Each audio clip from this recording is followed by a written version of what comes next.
আজকে আমরা টিটিসি অর্থাৎ টেকনিক্যাল ট্রেনিং সেন্টার পরিদর্শন করলাম। সম্মানিত প্রিন্সিপাল সাহেবের সাথে আমরা সাক্ষাৎ করেছি এবং বিভিন্ন ডিপার্টমেন্টে আমরা সরজমিনে পরিদর্শন করেছি। আমার অত্যন্ত ভালো লেগেছে যেখানে খুবই রিসার্চফুল একটা প্রতিষ্ঠান। প্রত্যেকটা ডিপার্টমেন্টে মানে প্রচুর যন্ত্রপাতি এবং লজিস্টিক আছে, যেখান থেকে প্রশিক্ষণার্থীরা খুব ভালো ট্রেনিং পাবে। তবে এখানে একটা সমস্যা আমার কাছে যেটা মনে হয়েছে, কোর্সগুলো মাত্র 3 মাসের। 3 মাস মেয়াদি কোর্সে আসলে সফলভাবে কোর্স সম্পন্ন করে যে দক্ষ হওয়াটা একটু কঠিন বলে মনে হয়। এই জন্য কোর্সটাকে বাড়ানো যেতে পারে। কোর্স বাড়ালে আরও দক্ষতা তাদের বেশি অর্জিত হতে পারে।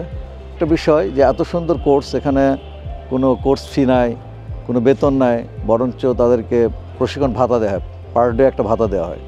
তো এই জিনিসটা আমার মনে হয় এখানকার জনগণ জানে না। এটা ব্যাপক প্রচার হওয়া দরকার। আসলে আমাদের দেশে তো চাকরির বাজার খুব সীমিত, সকলের চাকরি হওয়া সম্ভব না। এই জন্য সকলকে উদ্যোক্তা হিসেবে গড়ে উঠতে হবে এবং টেকনিক্যাল স্কিল হতে হবে। এখানে টেকনিক্যাল স্কিল হওয়ার যথেষ্ট সুযোগ আছে। এজন্য এখানে স্কিল হয়ে আমাদের দেশে কর্মসংস্থান হতে পারে, তারা নিজেরা কর্মে নিয়োজিত হতে পারে এবং বিদেশেও তাদের যথেষ্ট কর্মসংস্থানের সুযোগ আছে। বিশেষ করে প্লাম্বিং, তারপরে অটোমোবাইল, এরপরে গার্মেন্টসেরও এখানে অনেক ভালো ব্যবস্থা আছে দেখলাম। তো এটা যদি ব্যাপক প্রচার হয় তাহলে দেশে যে বেকার সমস্যা আছে, বেকার সমস্যা দূর হতে পারে।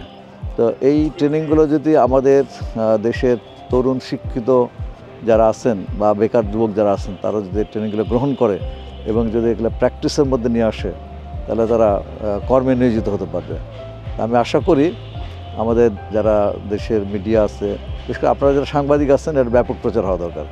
এবং আমি আমার দিক থেকেও, আমরা সংগঠনের পক্ষ থেকে ব্যাপারে আমরা জনগণকে এবং যুবকদের উদ্বুদ্ধ করব, তারা যেন এসে এই ট্রেনিং গ্রহণ করে। ধন্যবাদ। এবার হবে নিশ্চয়।